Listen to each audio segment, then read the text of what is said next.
지금부터 사랑과 기도로 만들어가는 생명 있는 방송 CHB 크리스찬 헤럴드 방송을 시작합니다.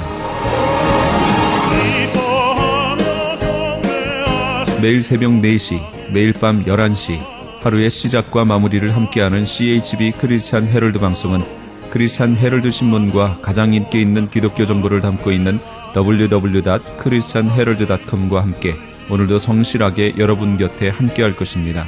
하나님께서 선물로 주시는 오늘 하루를 CHB 크리스찬 헤럴드 방송과 함께 소망으로 열면서 오늘도 하나님을 섬기며 영혼을 사랑하는 복된 하루가 되시기를 바랍니다.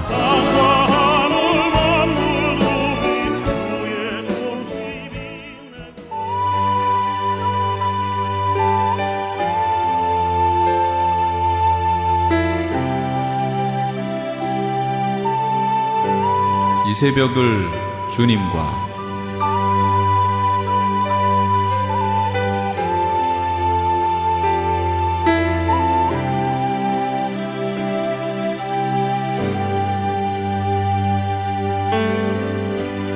AM 1650을 통해 남가주 전역에서, AM 1540을 통해 하와이에서, 그리고 인터넷을 통해 전 세계에서 듣고 계시는 이 새벽을 주님과 애청자 여러분, 밤새 평안하셨습니까? 이 새벽을 주님과의 정영철 인사드립니다.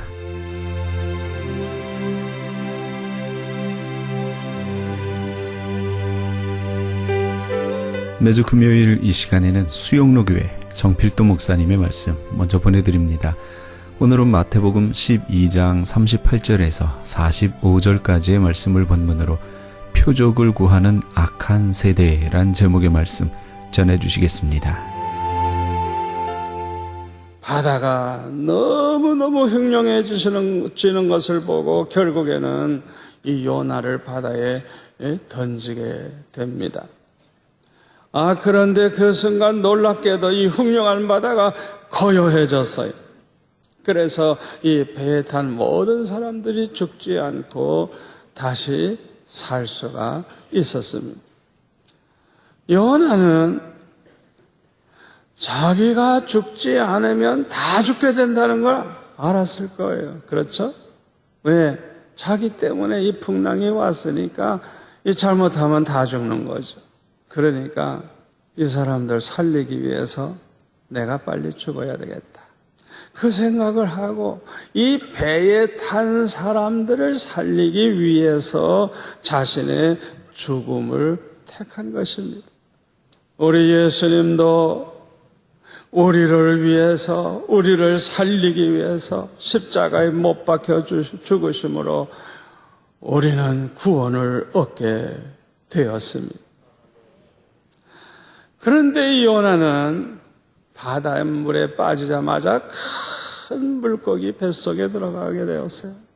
큰 물고기가 그냥 삼켜버린 것입니다. 얼마나 답답하고 캄캄하고 괴로웠겠습니까? 우리가 들어가 보지 않아서 모르지만 얼마나 힘들었겠어요. 이 요나는 성경에 구체적인 표현은 없지만은 아마 결사적으로 회개하고 부르짖었을 거예요. 그냥 너무너무 힘드니까 그 속에서 몸부림치며 살려달라고, 한 번만 기회를 달라고 회개하면서 기도했을 것입니다. 여러분, 이렇게 어려움 당할 때, 고난 당할 때 회개하시기를 바랍니다. 그러면 살 길이 열립니다. 우리 하나님께서는 그 기도를 들으셨어요. 그래서 사흘 만에 이 물고기가 바닷가에다가 그냥 토해냈어요. 그래서 이 요나 선지자가 죽지 않고 다시 살게 되었습니다. 이 요나가 물고기 뱃속에 사흘 동안 들어가 있다가 다시 살아난 것처럼 예수님도 십자가에 못 박혀 죽으시고 장사된 지 사흘 만에 다시 부활하실 것인데, 이 표적밖에는 너희들에게 보여줄 표적이 없다고 예수님은 말씀하신 것입니다. 그래서 오늘 본문 40절에 보면 우리 다 같이 한번 읽을까요? 요나가 밤낮 사흘 동안 큰 물고기 뱃속에 있었던 것 같이 인자도 밤낮 사흘 동안 땅속에 있으리라. 아멘. 그리고 나서 예수님은 41절 42절에 보면 이렇게 말씀하십니다. 우리 다 같이 읽겠습니다.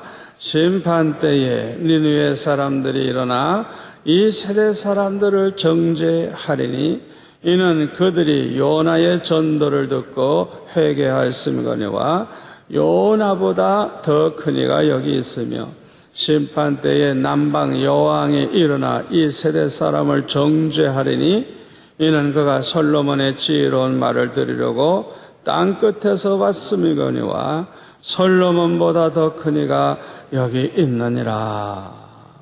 이렇게 말씀을 하셨어요. 니느웨 성에 들어가 하나님의 말씀을 전하지 아니하면 죽을 수밖에 없다는 사실을 깨닫게 된 이 요나는 이제 마지 못해서 니느웨 성에 들어가서 하나님의 말씀을 전했어요. 아마 이때 요나는 속으로는 이 니느웨 사람들이 다 망하기를 원했기 때문에 하나님의 그 말씀을 전할 때 어떻게 전했을 것 같아요? 소극적으로 전했을 거예요. 되도록이면 작은 목소리로 그렇게 전했을 거예요. 하나님 명령만 순종하면 되니까. 자기는 그저 전하기만 하면 되니까. 전체가 다 구원받으면 안 되니까. 이거 망해야 할 나라니까 아마 이 요나는 그렇게 했을 거예요. 절대로 적극적으로 외치지 않았을 거예요. 그런데 놀랍게도 이 니느웨 사람들이 임금으로부터 그냥 어린아이들까지 전체가 금식하며 회개하기 시작을 했어요. 여러분, 아무리 큰 죄를 보면서도요, 금식하며 회개하면요, 하나님은 꼼짝없이 용서하십니다. 아멘. 온 백성이 이렇게 금식하며 회개하는데 우리 하나님이 어떻게 그걸 살려주지 아니하시겠어요? 그러니까 그들을 멸망시키시려고 하시던 뜻을 돌이키시고 그들을 살려주심으로 이 니느웨 성이 구원을 받게 되었습니다. 니느웨 사람들은 이 신통치 못한 요나의 말을 듣고도 회개했던 것입니다. 그러나 서기관과 바리새인들은 예수님의 말씀을 듣고서도 회개하지를 아니했어요. 그러므로 심판날에 이 니느웨 사람들이 너희들을 정죄할 것이라는 거예요. 그리고 42절에 보면 심판날에 남방 여왕이 일어나서 이 세대 사람을 정죄하리라 그랬어요. 이 남방 여왕은 시바 여왕을 가리킵니다. 이 시바 여왕은 먼 에디오피아로부터 이스라엘까지 와가지고 이 솔로몬 왕으로부터 지혜로운 말씀을 듣고 하나님의 말씀을 듣고 배우고 그러고 돌아갔어요. 그런데 이 서기관과 바리새인들은 그렇게 올 필요도 없어요. 예수님이 찾아오셔서 직접 하나님의 말씀을 전해주는데도 들으려고 하지 않고 회개하지 아니했어요. 그러므로 이들이야말로 심판날에 이 여왕으로부터 정죄함을 받게 될 것이라는 것입니다. 그렇다고 하면 이 서기관이나 바리새인들이 왜 이렇게 되었을까요? 한마디로 말하면 그 속에 귀신들이 들어앉아 있기 때문에 그래요. 악령이 들어가 있기 때문에 그래요. 성령이 계신 게 아니고 그 속에 마귀가 들어가 있기 때문에 이런 현상이 일어나는 것입니다. 그래서 43절부터 45절까지 보면 예수님은 이렇게 말씀하십니다. 더러운 귀신이 사람에게서 나가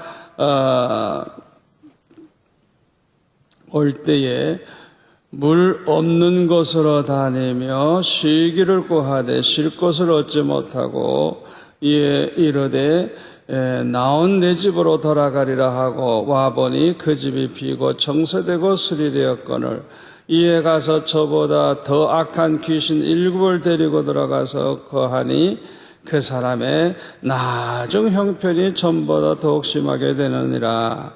이 악한 세대가 또한 이렇게 되리라. 주님이 말씀하셨어요. 귀신이 우리의 육신의 이 눈에는 보이지 않기 때문에 아무리 귀신이 찾아와서 나쁜 짓을 해도 알 수가 없어요. 그러나 그 사람이 지금 귀신 들린 사람인지 아닌지 알 수 있는 방법이 있어요. 그 사람의 행동을 보면 알 수 있어요. 행동을 보면 그 사람이 귀신에게 씌운 사람인지 아닌지 알 수가 있습니다. 예를 들까요? 제정신으로는 할 수 없는 실수를 하는 사람 있죠. 그거 자기가 하는 거 아니에요. 그 속에 든 귀신이 그렇게 그런 짓을 하게 하는 거예요. 또 한 번 화가 나면 참지를 못하고 그냥 때려 부시고 난리를 치고 그냥 참지를 못하는 사람이 있어요. 그냥 어떻게 주체할 수가 없어요. 자기 자신도 못해요. 그 귀신 들린 사람이에요. 그 속에 귀신 씌운 사람이에요. 또 절대로 회개가 안 돼요. 이 사람이 바로 이 귀신에게 사로잡힌 사람이에요. 귀신은 절대 회개 못하게 합니다. 아무리 큰 죄를 또 짓고 또 지으면서 그렇게 되면 망한다는 걸 알면서도 회개를 안 해요. 그 속에 있는 귀신이 절대 회개 못하게 만들어요. 마태복음 12장 22절 이하에 보면은 사람들이 눈물고 말 못하는 귀신 들려 눈물고 말 못하는 사람을 예수님께 데려왔을 때 예수님께서 귀신을 쫓아내주시니까 즉시 말을 하고 앞을 보게 되었어요. 이 사람은 귀신이 나감으로 깨끗해진 사람입니다. 그러나 이렇게 귀신이 나간 후에 빈집으로 있는 것이 더욱 위험하다는 것을 예수님은 말씀하셨어요. 왜냐하면 이 귀신이 돌아다니다가 머물 곳을 찾지 못하면 다시 돌아오기 때문이라는 거예요. 여러분 잘 들으셔야 됩니다. 그러므로 귀신이 다시 돌아와서 보니까 이 집이 청소를 깨끗이 해놓은 빈집이라는 것을 알게 된 것입니다. 그러므로 다시는 쫓겨나지 않기 위해서 전보다 더 악한 7 귀신을 데리고 와서 거하게 되었다는 거예요. 그래서 이 사람은 나중 형편이 전보다 더욱 심하게 되었다 그랬어요. 그런데 이 악한 세대가 또한 이렇게 될 것이라고 우리 예수님은 말씀하셨습니다. 이스라엘 사람들은 일반적으로 우상 숭배를 하지 아니할 뿐만 아니라 우상 숭배를 아주 정죄합니다. 이것을 이스라엘 사람들은 아주 자랑스럽게 생각을 합니다.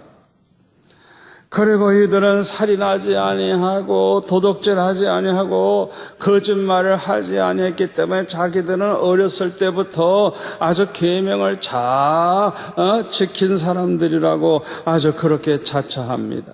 그리고 자기들과 같이 살지 않는 다른 사람들을 아주 멸시하고 정죄를 합니다. 이것은 매우 잘못된 행동입니다. 하나님의 계명을 지켰다고 하면 하나님의 계명이 무엇입니까? 사랑하라는 거예요. 한마디로 말해서 마음을 다하고 뜻을 다하고 목숨을 다하여 주 너의 하나님을 사랑하라. 그리고 너의 이웃을 내 몸처럼 사랑해라. 예수님의 말씀을 보탠다면 네 원수까지라도 사랑해라. 아멘. 이게 계명입니다. 그렇다고 하면은 자기들처럼 살지 못하는 그런 사람들을 불쌍히 여기고 긍휼히 여기고 그들이 돌아올 수 있도록 격려하고 이끌어 주지는 않고 멸시하고 판단만 하고 정죄를 했으니 이거는 얼마나 잘못된 겁니까? 여러분, 이런 짓을 누가 하는 줄 알아요? 교만한 사람들이 이런 짓을 합니다. 여러분, 저는요, 이것이 교만이라는 걸 몰랐어요. 잘못된 사람을 보고 저는 잘못된 인간이구나. 아이고, 저 사람은 망하게 됐구나. 아이고, 말년에 비참하게 죽겠구나. 그렇게만 생각하는 거 맞아요. 그렇지만은 그것으로 끝이면 안 돼요. 그것으로 끝이면 그거는 교만한 사람이 남을 판단하고 정죄하는 거예요. 아멘. 저는 얼마나 주님 앞에 책망을 들었는지 몰라요. 불쌍히 여겨야 돼요. 판단만 하고 정죄하면 안 됩니다. 불쌍히 여겨야 돼요. 그들을 위해 중보기도 하고 그들을 어떻게 해서든지 돌이키려고 도와줘야 되고, 아멘. 그 사랑을 베풀어야 돼요. 그들에게도. 이게 진정한 계명을 지키는 것입니다. 아멘. 그런데 이런 사랑은 없이 판단만 하고 정죄만 하는, 그리고 자기만이 계명대로 말씀대로 산다고 자랑하는 이 교만. 여러분이 교만한 사람은 하나님이 미워하십니다. 이렇게 교만한 사람들은 회개하기가 참 어렵습니다. 서기관과 바리새인들을 보세요. 겉으로는 아주 훌륭하게 신앙생활 잘하는 것 같지만은 외식에 빠져 있지 않았어요? 그뿐만 아닙니다. 예수님께서 그걸 지적하시고 책망하실 때 그들은 회개하지 아니할 뿐만 아니라 오히려 예수님을 죽일 마음을 품고 있었어요. 그러다가 결국은 예수님을 십자가에 못 박아 버리지 않습니까? 이들이야말로 악한 세대요, 일곱 귀신 들린 사람들인 것입니다. 귀신 들려 눈 멀고 벙어리 되는 것도 참 무서운 일입니다만은 이보다 더 무서운 것은 이 바리새인과 서기관들처럼 마음이 강팍해져 가지고 끝까지 회개하지 않고 있다가 마지막에는 예수님의 십자가에 못 박는 이것이 더 무서운 일이 아니겠습니까? 그러므로 이 서기관과 바리새인들이야말로 일곱 귀신 들린 악한 세대인 것입니다. 우리가 과거에는 죄 가운데 살았지만은 그것을 다 끝이고 마음이 깨끗해지는 것으로 만족하지 마시기를 바랍니다. 왜냐하면 그것으로 다 된 것이 아니기 때문에 그래요. 깨끗해진 마음속을 빈집으로 놔두면 안 됩니다. 하나님의 말씀으로 채워야 됩니다. 말씀대로 살아야 합니다. 도둑질하던 사람이 도둑질 않겠다고 결심하고 안 하는 건 좋은 일입니다. 그러나 도둑질을 안 해야지 이런 생각만 해서는 안 됩니다. 이런 사람들은 또다시 도둑질하게 되기가 너무나도 쉬워요. 그래서 에베소서 4장 28절 말씀대로 해야 됩니다. 우리 한번 다 같이 읽을까요? 도둑질하는 자는 다시 도둑질하지 말고 돌이켜 가난한 자에게 구제할 수 있도록 자기 손으로 수고하여 선한 일을 하라. 이 말씀대로 해야 돼요. 아멘. 과거에는 도둑질하면서 살았지만 이제는 남을 도와주겠다는 마음으로 열심히 일을 해서 구제도 하고 선한 일을 하고 이렇게 남을 도우면서 살다가 보면 다시는 도둑질을 하지 않게 될 줄로 믿습니다. 성도들 중에 보면요, 성령 충만하게 해달라고 기도를 많이 하는 분들이 있어요. 참, 이 기도는 아주 귀한 기도예요. 그렇지만은 이런 기도만 해서는 안 돼요. 목적이 분명해야 돼요. 내가 왜 성령 충만 받아야 되는지를 알아야 돼요.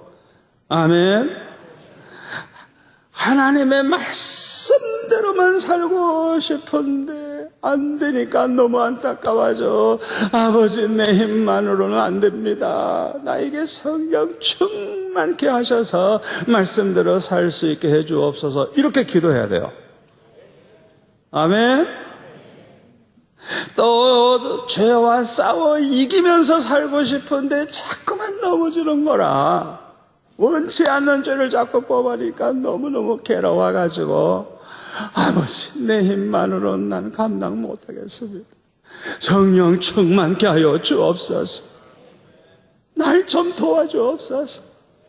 그래서 성령 충만하게 해달라고 해야 되는 거예요.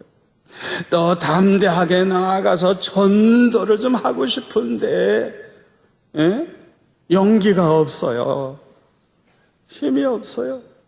그래서 아버지, 내 힘만으로는 감당할 수 없사오니 나에게 성령 충만함을 허락하여 달라고 이렇게 기도해야 돼요. 그리고 이런 기도를 하는 사람은 담대히 또 나아가 말씀을 전해야 됩니다. 이렇게 전도하다가 보면은 주님이 얼마나 기뻐하시고 나를 사랑하시는가를 체험하게 됩니다. 그리고 성령이 함께 해주시는 것을 구체적으로 체험하면서 살게 돼서 열심히 전도하다가 보니까 저절로 은혜 가운데 살게 되는 이런 축복을 받게 되는 것입니다. 그런데 기도만 하지 않고 행함이 없는 이것이 문제인 것입니다. 마음은 깨끗이 했지만은 이 빈집으로 있는 것이 위험한 것입니다. 아무것도 하지 않고 가만히 있을 때가 아주 위험한 것입니다. 그러므로 하나님의 말씀으로 은혜 받기 위해서 열심히 교회에 나와야 돼요. 예배에 대해 참석을 해야 돼요. 성경 공부도 열심히 해야 돼요. 커피 브레이크도 열심히 해야 돼요. 아멘. 그리고 항상 기도 생활도 열심히 해야 돼요. 그리고 열심히 하나님이 기뻐하시는 일을 해야 됩니다. 24시간을 하루하루 그냥 이렇게 살면서 바쁘게 보내다가 보면 뭐 한눈 팔새도 없고요, 마귀가 틈탈 기회도 없어지는 것입니다. 여러분, 한가한 시간을 절대로 보내지 마세요. 한가한 시간에 넘어지기가 쉬워요.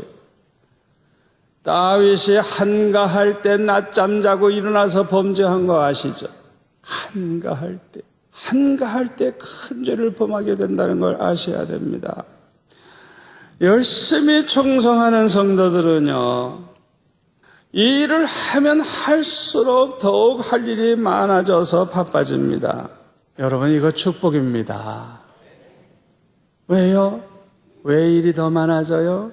이 일을 잘하니까, 그 사람에게 일을 맡기면 잘 되니까, 아이고, 권사님, 이것도 해주세요. 이것도 좀 해주세요. 이것도 해주세요.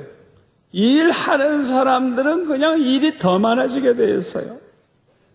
여러분, 그거 짜증내지 마세요. 축복인 줄 믿으세요. 게으르고 나태한 사람에게 절대 일을 안 맡깁니다. 충성된 사람에게 일을 맡겨요. 여러분, 이 비밀을 아셔야 돼요. 그러나 한가롭게 지내는 사람들은 이것도 안 하고 저것도 안 하고 그러다가는 병들어서 밤낮 병원 신세나 지내게 되는 것입니다. 어떤 사람은 또 그 시간에 많은 죄를 범하게 되는 것입니다. 그러면 우리는 믿음으로 무장하고 사랑으로 무장해서 열심히 하나님의 일을 하면서 살아야 하겠습니다. 이것이 귀신을 이기고 죄악을 이기고 시험을 이기고 승리의 삶을 사는 비결인 줄로 믿습니다.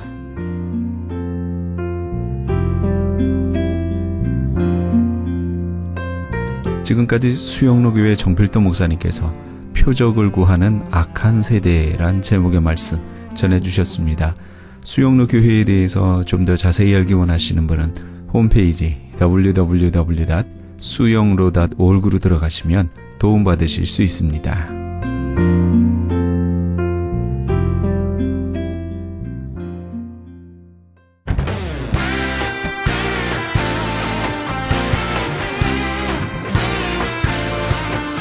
크리스천 헤럴드에서는 한민족 이민 110주년을 기념하여 2014 미주 한인 교계 연감을 편찬합니다.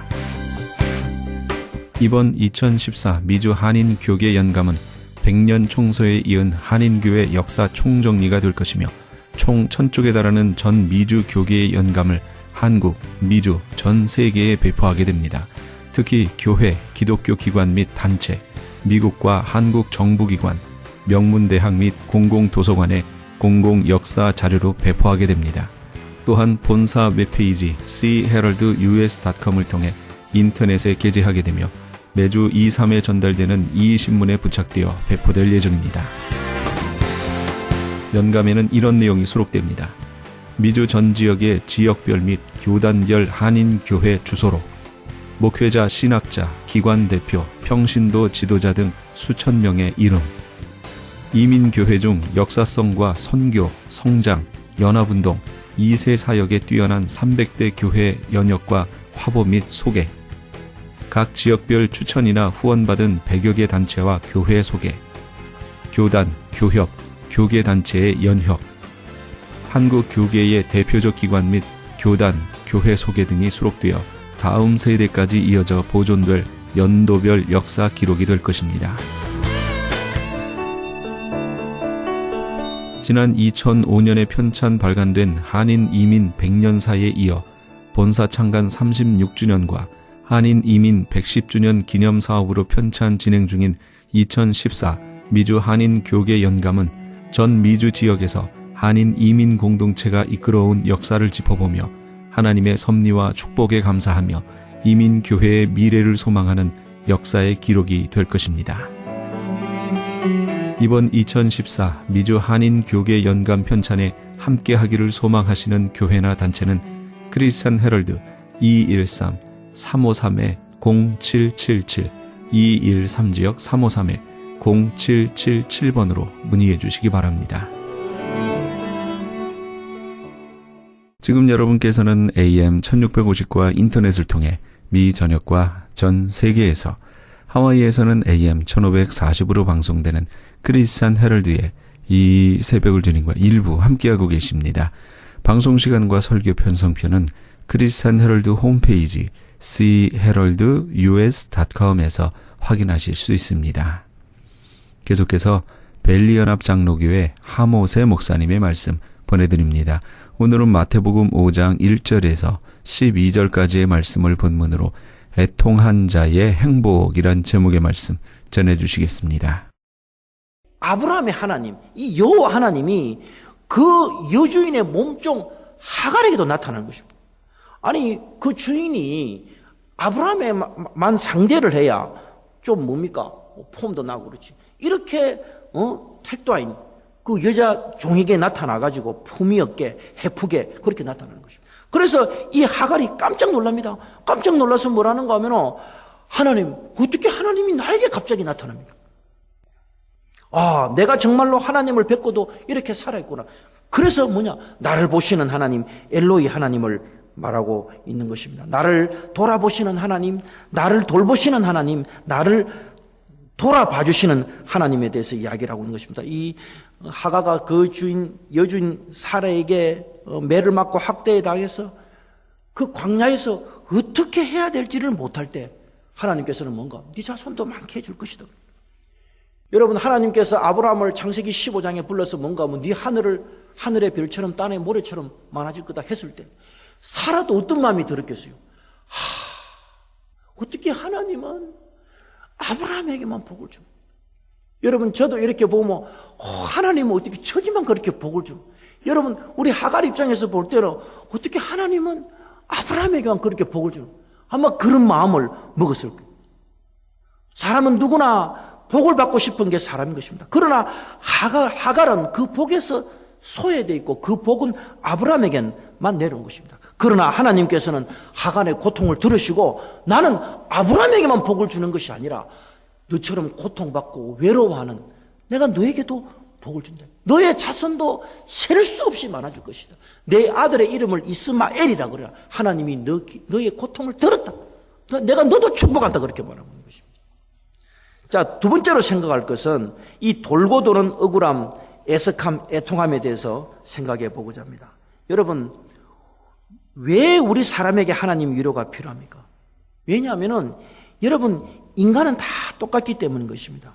우리 사람이 사람을 보고 사람을 분류할 때는 어떻게 분류하느냐? 뭐 백인, 흑인, 뭐 이렇게 옐로우 이렇게 분류를 하잖아요. 그리고 우리 사람은 분류를 합니다. 어느 동네 사느냐, 빈부, 노유, 기천에 의해서, 그리고 사는 장소, 국적에 따라서 우리 사람을 분류를 합니다. 그러나 하나님은 사람을 분류하지 않습니다. 하나님은 우리 사람을 볼 때 그저 사람인 것입니다. 자기를 떠난 죄인인 것입니다.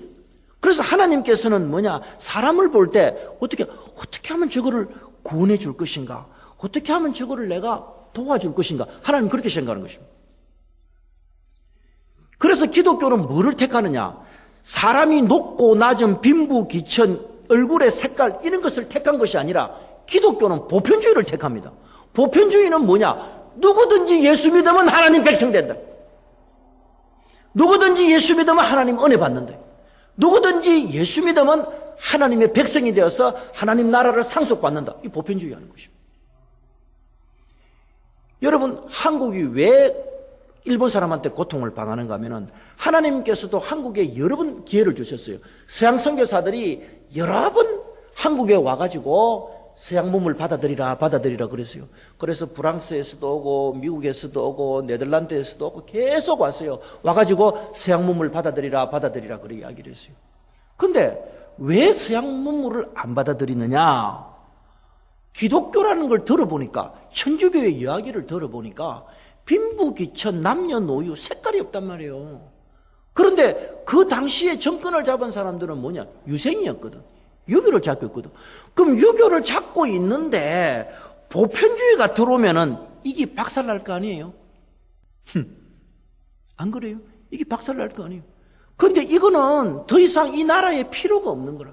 근데 천주교를 딱 보니까 이거 누구든지 예수 믿고 누구든지 은혜 받고 이거는 빈부노축 교육가 없고 저거들끼리 모여갖고 우리 다 하나님 백성이고 예수 믿고 이래 이야기를 하니까 유교에서 딱 보니까 이 고리 짭짭한 인간들이 딱 이래 보니까 이게 들어오면 우리 유교 박살나 있거든. 그러니까 야 문 닫아라 이래 되는 거예요. 그 문 닫고 천주교 좀 죽이라 돼. 죽일 수밖에 없는 거예요. 죽이니까 가만히 있어요. 프랑스 군대가 왔고 대포쇼를 쏘아버리는 거예요. 결국은 일본한테 잡아먹히는 거예요. 여러분, 미국 사람들이요, 나는 확실히 나도 친미 쪽이야. 어떻게 할 수가 없어. 왜 내가 친미 쪽이 되는가 하면 미국 사람들이요 잘했단 말이에요. 여러분, 유럽 사람들은 유럽에서 종교전쟁을 몇백 년 했어요. 100년 전쟁, 30년 전쟁 계속했어요. 너무나 많은 사람이 죽고 너무나 많은 사람들이 고통받고 한 도시가 없어졌어요. 가톨릭하고 개신교하고 싸운다. 제가 우리 딸내미 그 공부 가르쳐준다고, 종교정도 가르쳐준다고 그 책을 보니까 참 심각하게, 내가 한국에서 배운 것보다 자료가 더 많다더라고. 그런데 이 사람들이 미국에 딱 건너와서는 어떻게 바뀝니까? 가톨릭 너희들 유럽에서 한판 하더만은 자석들 여기서 한판 하자. 그러면 또 가톨릭은 뭔가 요것들 봐라, 요 개신교 요것들 뭐 메이플라워 타고 왔다고. 그래 둘이서 가톨릭하고 개신교하고 여기서 또 한판 붙었다 하면 미국이라는 나라가 없어지는 거예요. 그 사람들이 생각을 하는 거예요. 기독교는 보편주의다. 이렇게 할 것이 아니다. 싸우지 말자. 그래서 그 사람들이 뭐냐? 종교의 자유를 선포했어요. 그런 머리가 있는 거예요. 그러니까 이 미국이 강대국이 되는 거예요. 그때 가톨릭하고 개신교가 싸웠으면 끝장나는 거예요. 여러분, 그런 것입니다. 이 세상은 돌고 돌면서 억울함, 애석함, 해석감이 있는 것입니다. 아브라함이 하나님께서 아브라함에게 아들을 줄 것이라고 말씀하셨지만 10년을 기다려도 아들이 안 나오니까 뭐라는가 하면 뭐 그 당시에 함무라비 법전이나 메소포타미아 고대 메소포타미아 지역에 보면 첫째 부인이 아가 없으면 둘째 부인을 맞이하고 애를 놓으면 돼요. 그 우리가 보통 생각할 때 하갈은 첩이고 소실이라 그러는데 사실은 하갈은 첩과 소실이 아니고 당당한 아내의 아내 한 명의 부인이었어요. 첩과 소실이라고 할 때는 솔로몬에 있던 300명 그걸 첩과 소실이라고 그러고 하갈은 당당하게 아브라함의 아내가 됐던 것입니다. 근데 뭐냐 아브라함 집에서 아가 없으니까 뭐라는가 하면 그 사례가 뭐라는가 하면 안 되겠다. 저기 여종 하갈한테 들어가 가지고 자식을 낳자. 그러니까 아브라함이 하갈하고 동침해서 사례의 말을 듣고 하갈아도 해가지고 이스마엘을 잉태를 했어요. 그 잉태를 하는데 사실은 하갈은 아브라함하고 결혼할 마음이 있었다 없었다 성경에는 없으니까 없었던 것 같아요. 근데 살 길이 없으니까 나가면 사막이고 광야니까 또 여주가 야, 니 저 가서 좀 어떻게 해봐라. 그러니까 같이 동침을 낸 거예요. 그래서 뭐냐 사람이요 입장이 다 다르잖아요. 아브라함의 입장 다르고 사라의 입장 다르고 하갈의 입장 다르고. 근데 졸지에 하갈이 임신을 하게 됐단 말이에요. 임신을 하니까 어떻게 되느냐 나도 주인 비슷하게 그런 사람 아이가요. 여자가 넣으면 목소리 커지는 거예요. 안 그래요? 안 그런가 봐. 여자가 가지면야 야 평소에 남편한테 머리 숙이다 야 물 가져온다 딱 그럼 갖다 줘야 돼. 수가 없는 거야. 어떻게 할 수가 없는 거야. 그러니까 뭔가 나도 아들 가졌다 다 이래 보는 거. 그러니까 뭔가 하면 그 성경에 보면 뭔가 하면 원에 이렇게 돼 있어요. 그 여주인이 사라의 눈에 가벼웠대. 사라가 여주인을 보니까 가볍게 보이는 거예요. 우리말로 하면은 사라가 여주인을 멸시했다 이렇게 되는 것입니다. 그러니까 이제부터는 뭔가 하면 사라가 아브라함을 닥달합니다. 야, 씨, 네가 잘못해갖고 내가 알을 못 낳는데 사실 누가 잘못해서 알을 못 낳는 건 아무도 몰라요. 근데 사라는 엎으시는 거예요. 뭐 임마 막 그냥 닥달을 하고 막 저기 내를 업신여기고 난 못 산다 막 이 집 뒤집어진다 막 해대니까 뭐라는가 하면 아브라함 또 뭐라는 거 그래 그게 네 수중에 있으니까 네 맘대로 해라 이러는 거예요. 그러니까 아브라함도 나쁜 놈이고 사례도 나쁜 여주고 입장을 바꿔놓고 생각해 보면 하갈은 뭐냐 임신한 것밖에 죄가 없는데 조금 지가 눈썹을 올렸다는 것 외에는 뭐가 없는데 졸지에 하루아침에 두드려 맞게 된 거야. 그러니까 여주인이 몽디 들고 니함 죽어봐라 씨가 하고 뭐 하갈은 뭐냐 허벌나게 도망가야 되는 거예요. 이게 뭐냐 단면이지만은 이게 뭡니까 다 우리가 돌고 도는 세상이란 말이에요. 돌고 도는 세상이에요. 다 입장이 다르니까 사람이 10억이 있으면 다 10억의 입장이 다르니까 그 중에 분명히 한 명은 치인단 말이에요. 여러분 세상의 모든 일은 그래요. 1원인, 2원인, 3원인 제일 근본 원인이 있는데 이 원인이 작작작 되고 뭐 문제가 생길 때 보면요 제일 피해를 보는 사람이 누구냐 약자가 피해를 봅니다. 이 세 명에서 제일 약자가 누구냐 하갈이거든. 하갈이 제일 약자니까 하갈은 뭐냐 두드려 패니까 일단 도망을 가야 돼. 맞으면 안 되니까 그 도망가가지고 그 술길 옆에 가갖고 이렇게 샘물 옆에 있는데 자기 인생을 생각하니까 얼마나 괴로웠겠어요. 이리 갈까 저리 갈까 차라리 돌아갈까 뭐 어떻게 할 길이 없는 거예요. 거기서 그냥 눈물만 나는 거예요. 내가 그 늙은 영감하고 자고 싶어 잤나? 여주인이 잘해서 잤지. 아야가 생겼지. 그러다 보니 눈썹이 올라가는 거지. 그런데 왜 이 모든 책임을 나한테 뒤집어 씌우는 거예요. 그러니까 답답해갖고서 그냥 대성통곡하고 울고 있으니까 하나님께서 나타나가지고 원래 인생이 그런 거다. 나도 네한테 보상해 줄게. 네한테 위로해 줄게. 아마 돌아갈 때는 집으로 들어가라 할 때는 다시 돌아갈 때는 입에다 미소를 품고 두고 보자 싸라 하고 들어간 거예요. 그게 여러분 이렇게 하갈은 에집트 여인 하갈은 사라에서 학대를 받습니다. 그런데요 몇 세기가 지나면 또 이 바뀌갖고 어떻게 되느냐 몇 세기가 지나면 또 바뀌는 덕이는 이제는 애굽 사람들이 히브리 민족을 또 학대를 해요. 참네. 역사는 돌고 도는겨. 돌고 도는 억울함 에스카메토. 그러니까 뭐 한 몇 세기가 지나니까 이제 어떤 문제가 생기느냐. 히브리 민족이 에집트로 내려가고 에집트에 있는 요셉을 알지 못하는 왕이 생기니까 이것 보면 안 되겠다. 이것들 학대하라. 그래서 학대를 하는 거예요. 학대를 하는 거예요. 그러니까 뭐냐 이 세상의 모든 일들이라는 것은 뭐냐 이놈이 센놈 이놈이 당하고 이놈이 센놈 이놈이 당하고 뱅뱅 돌다가 억울함, 애석함, 애통함을 당하게 되는 것입니다. 여러분, 야곱이 에서를 피해서 밧다나람 외삼촌 집으로 도망을 갑니다.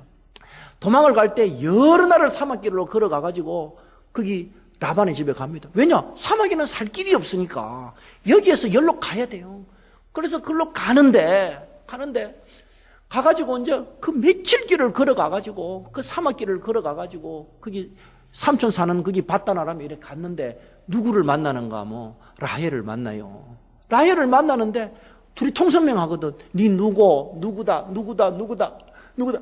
네 부두엘의 아들 라반의 내가 딸이다. 그러니까 이 야곱이 얼마나 오면서 우라가 치밀고 해서 라헬 보고 우는 거야. 내가 말이야, 니네 고생한 거 모른다. 그 형님 말이야, 내가 잡아 죽이려 그러고 그 붙잡고 우는 거예요. 얼마나 답답해서 통성명 하자마자 대성통곡을 합니다. 근데 그 우는 모습을 하나님께서 보시고 야곱을 위로해 주는 것입니다. 어떻게 위로해 주느냐? 12 플러스 1이 뭐냐? 아들 한 타스 12개, 딸 하나 13개 딱 주고, 그 다음에 20년 만에 부자 만들어주고, 요셉 총리시켜주고, 그 아들 12아들 축복해주고, 그 다음에 예수님이 할아버지가 되는 거예요. 하나님이 죽어요. 여러분, 그러십니다. 하나님은 멀리 계시는 것이 아니라 우리를 딱 보고 엘로이, 우리를 다 감찰하시고, 이 세상에 무슨 일이 일어나도 우리를 보고 계시고 돌아보시고 우리를 찾아내서 위로해서 축복을 해주시는 것입니다. 자, 그 다음에 세 번째 생각할 것은 우리의 애통함을 위로해 주시는 하나님에 대해서 알아보고자 합니다. 여러분, 그렇습니다. 하나님은 우리가 어떻게 하지 못할 때, 애통함이 장기하실 때 그 애통함을 위로해 주세요. 저는 별로 억울한 일을 한국에서는 안 당했어요. 왜냐, 한국이니까. 근데 미국에 오니까 내가 억울한 일을 많이 당했어요. 왜냐, 약자니까. 처음에 오니까 영어도 못하지, 여기 오니까 완전히 나라가 다르지. 여러분, 한국하고 미국하고 비슷하다 그러지만은요, 한국하고 미국은 완전히 다른 나라입니다. 여기 있는 아들이 태어나가지고 뭔가 한국이 미국이고 미국이 한국인 줄 아는데 월드컵 축구할 때 보니까 한국하고 미국하고 싸우거든. 축구 다른 나라거든. 그러니까 아버지, 왜 미국하고 한국이 다른 나라예요? 원래 다른 나라였어요. 저도 처음에 왔는데 얼마나 억울한 일을 많이 당했는지 말도 못 하겠고요. 내가 참 그랬어요. 근데 하나님이 위로를 해주시잖아. 뭐냐? 내가 대벨리 연합 장로교회 주지 목사잖아. 하나님이 위로를 해주는 거예요. 내가 처음에 왔는데요, 내가 거기 부목사를 했는데 이 아그들이 무슨 교회 일이 있으면 내한테 정보를 안 주는 거예요. 정보를 안 준다는 건 굉장히 기분 나쁜 일이거든. 저끼리 다 묻는 거예요. 와, 내 진짜 얼마나 속상한 일이 많은데. 근데 하나님께서 때가 되심에 이렇게 주지 목사로 세워가지고 내가 지금 설교하고 있다니까. 여러분, 유태영 장로라는 분을 여러분 혹시 아실란가 모르겠습니다. 제가 이분의 간증을 읽고 큰 은혜를 받았어요. 이 유장로님이 1960년도에 덴마크로 유학을 갔습니다. 그냥 유학생으로 간 것이 아니라 덴마크 국왕이 초대를 해가지고 이 유장로님을 덴마크로 데려갔어요. 이 사람이 졸지에 하루아침에 덴마크로 유학을 딱 가니까 그 덴마크 국왕이 초대를 해놓으니까 신문에 사진이 내놓은 거예요. 신문에 사진이 나와갖고 그 백인들만 사는 데 가갖고 거기 있으니까 하루아침에 그 국왕이 초대를 했으니까 그 신문에도 나고 이랬으니까 그때 사우스 코리아가 얼마나 못 살았어요. 그러니까 뭔가 졸지에 하루에 덴마크에서 유명인사가 된 거예요. 온 동네 사람들이 제발 우리 집에 밥만 한번 먹으러 와주세요. 밥만 먹으러. 그래서 졸지에 유명인사가 돼요. 여러분, 그래요. 하나님이 한번 위로를 해주면요, 졸지에 올라가 본다니까. 희한해요. 진짜 희한하다니까. 내가 사기치는 게 아니고 진짜라니까. 그 거지 같은 인간이 하루아침에 그 덴마크하고 유명인사가 돼버려요. 이분이요, 전라도 두메산골 출신인데 진짜 하나님이 그 사람을 그래 하루아침에 바꿔보는 거예요.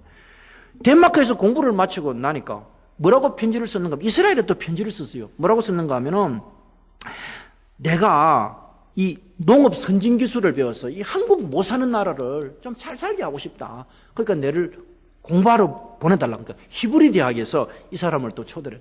그 석사 박사를 갖다가 4년 만에 수석으로 졸업했어요. 얼마나 공부를 열심히 했는지 그분이 그렇게 합니다. 도서관에 앉아갖고 막 공부를 하면은 창밖을 보면 노란 꽃이 피더래요. 그래서 또 열심히 공부하고 있으면 바깥을 보면 하얀 눈이 덮이더래요. 그러니까 한번 공부하고 보면 노란 꽃, 한번 보고 나면은 겨울이 되는 거예요. 봄, 여름이 그렇게 바뀌어가는 거예요. 이분이 한국의 새마을 운동을 일으켰던 분이시다. 이 박 대통령이 유태영 장로님의 아이디어를 얻어서 새마을 운동을 하게 되었어요. 아이디어를 준 분이 바로 유태영 장로님. 이 유태영 장로님은 집이 전라도 산골인데 얼마나 가난하게 살았던지 그분이 그렇게 이야기해요. 자기처럼 가난하게 사는 사람은 전 세계에 없을 거라고 이야기를 해요. 자기는 속옷을 입어본 적이 없대요. 오늘 여기 오신 분들 다 반짝이고 오셨잖아요. 속옷을, 이 안에 있는 옷을 입어본 적이 없다는 거예요.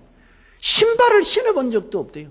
거의 원시인에 가깝게 살았대요. 그 집도 어디에 있었느냐? 깊은 산중에 태어나가지고 화재민으로 태어나갖고 노남평, 바단평 없이 아버지는 15년 넘게 나무 머슴살이를 하고 어머니는 품팔이를 하고 위로 형님 두 분, 누님 두 분이 계셨는데 한 사람도 초등학교를 입학한 적도 없고 졸업한 적도 없는 거예요. 왜냐? 입학한 적이 없으니까 졸업할 수도 없지.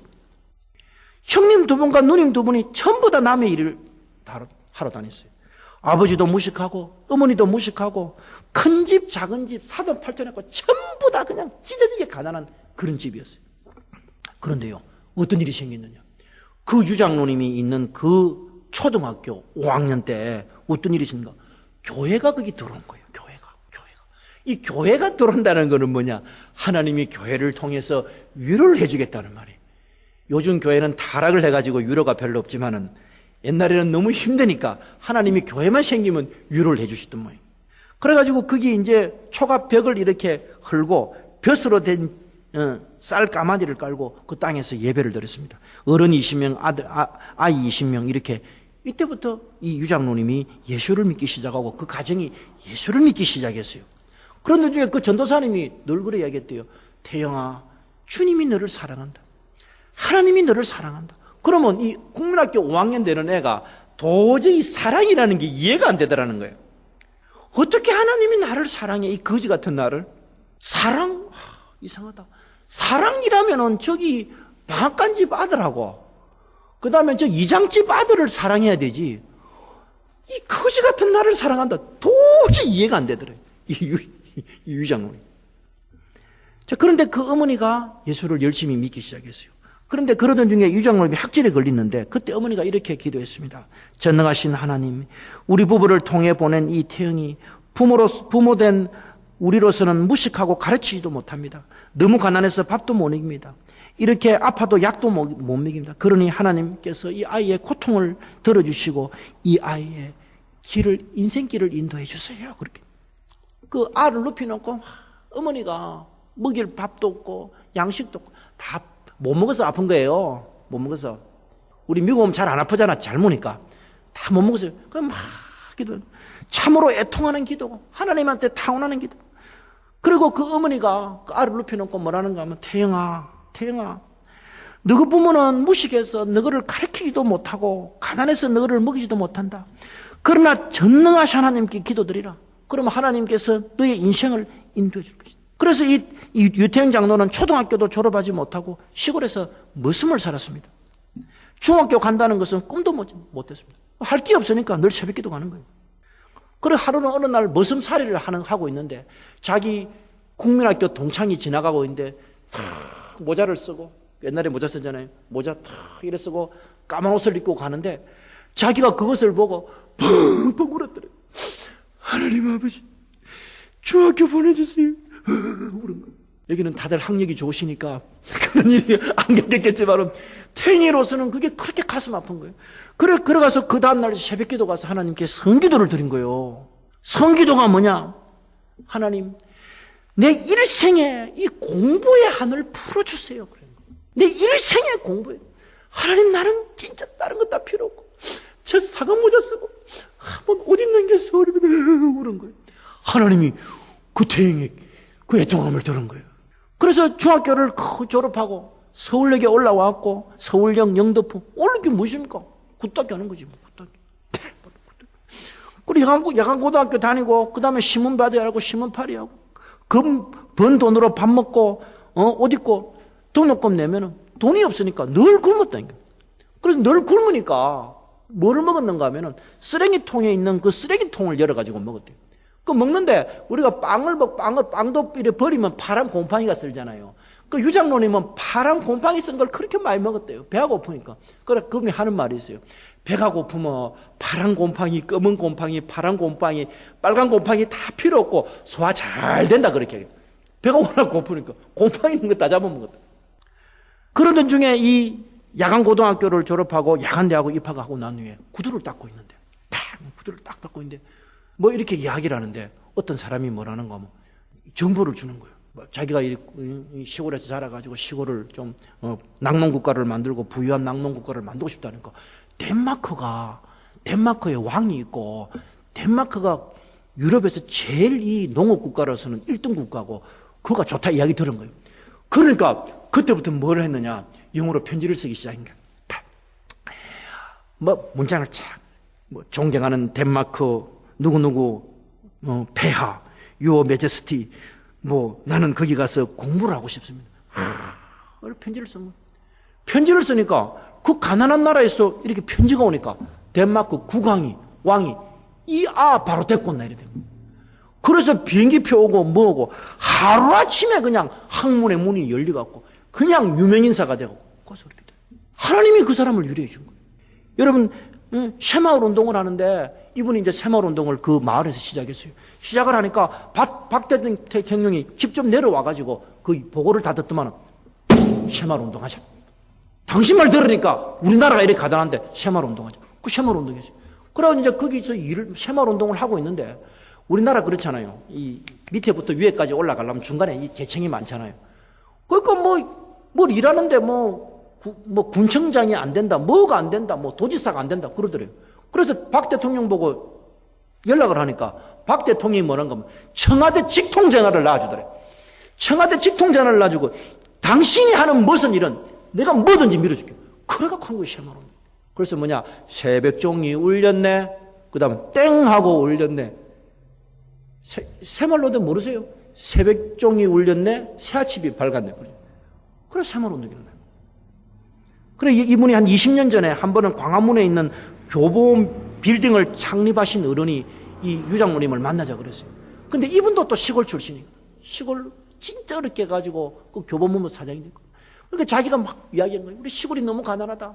요즘도 그렇잖아요. 시골에 가면은 다 이농을 해갖고 애들이 없어요. 우리 시골을 잘 살게 하자. 그래서 사람들이 시골로 몰리게 하자. 그러니까 이분이 뭐란가 하면 그 이야기를 다 듣더만은 농촌 발전에 대한 얘기를 다 듣더만은 그 당시에 100억을 딱 주더래. 이거 갖고 농촌 발전 한번 해보자.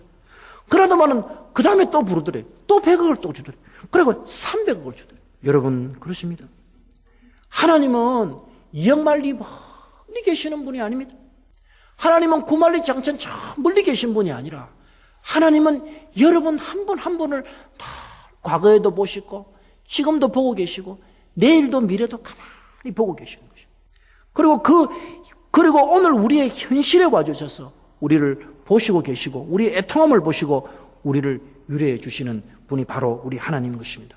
이런 위로가 우리 교회에, 우리 삶의 현장에, 우리의 미래와 우리의 가정에 충만해지시기를 주님의 이름으로 축원합니다.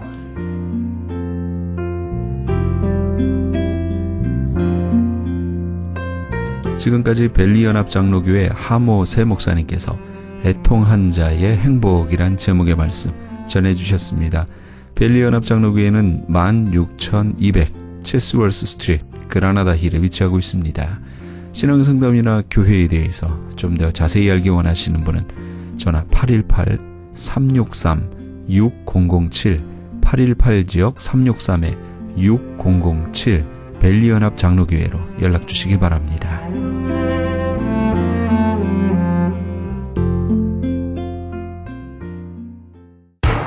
기적의 영양제 M3를 아십니까? 무슨 병에 걸렸던지 큰 효과를 준다는 그 신비한 기적의 영양제. 혈액에 영양을 공급하여 힘이 생기니까 피곤하지 않고 이제는 지팡이 없이 걸을 수 있다고 많은 분들이 간증을 합니다. 혈액 해독, 기력 회복, 뼈 골수 영양 공급, 심장, 뇌, 혈전 용해. 유태인 회사가 제조한 특수 영양제. M3. 혈액순환을 잘 되게 하는 최고급 영양제. M3. 크던 작던 아픈 곳이 있다면 M3. 213-435-9600, 213-435-9600번입니다. 정직한 마음으로 권해드립니다.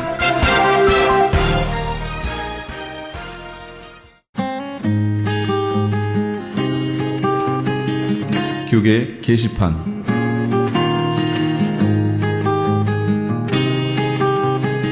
크리스천 헤럴드에서는 본사 창간 36주년과 한민족 이민 110주년을 기념하여 2014 미주 한인 교계 연감을 편찬합니다. 이번 2014 미주 한인 교계 연감은 2005년에 편찬 발간된 한인 이민 100년 총소에 이은 한인 교회 역사 총정리가 될 것이며 교회, 기독교 기관 및 단체, 미국과 한국 정부기관, 명문대학 및 공공도서관에 공공역사 자료로 배포하게 됩니다. 2014 미주 한인 교계 연감은 전 미주 지역에서 한인 이민 공동체가 이끌어온 역사를 짚어보며 하나님의 섭리와 축복에 감사하며 이민 교회의 미래를 소망하는 역사의 기록이 될 것입니다. 이번 2014 미주 한인 교계 연감 편찬에 함께하기를 소망하시는 교회나 단체는 크리스천 헤럴드 신문을 참조하시거나 본사 전화 213-353-0777 213지역 353-0777번으로 문의해 주시기 바랍니다. 가디나에 소재한 나성 서남교회에서 성가대 반주자를 구하고 있습니다. 주일 오전 8시에 드리는 일부 예배 반주하실 분을 원하며 음악 전공자로 구원의 확신이 있어야 합니다. 서남교회는 16,100 크렌샤 블루버드 가디나에 위치하고 있습니다. 좀 더 자세한 사항은 교회 310-719-7193 310지역 719-7193으로 연락주시기 바랍니다. 샌프란시스코 베이 에어리어 지역 콩코드에 위치한 PCA 소속의 하모나 장로교회에서 뜨거운 열정을 가지고 주님의 몸된 교회를 섬기실 담임교역자를 청빙합니다. 자격과 제출 서류는 크리스찬 헤럴드 신문을 참조하시고 제출 마감은 3월 15일까지입니다. 좀 더 자세한 사항은 925-200-0616 925지역 200-0616 김태호 장로에게 해주시기 바랍니다. PC USA 소속 토렌스 제일 장로교회에서 하나님께서 주신 새로운 사명과 비전을 이루기 위해 사역할 담임 목사를 청빙합니다. 제출 마감은 3월 15일까지입니다. 자격과 제출 서류 및 이메일에 관한 좀 더 자세한 사항은 크리스천 헤럴드 신문을 참조하시기 바랍니다. 교계 게시판에 대한 좀 더 자세한 사항은 크리스천 헤럴드 신문 교계 소식란을 참조하시기 바랍니다.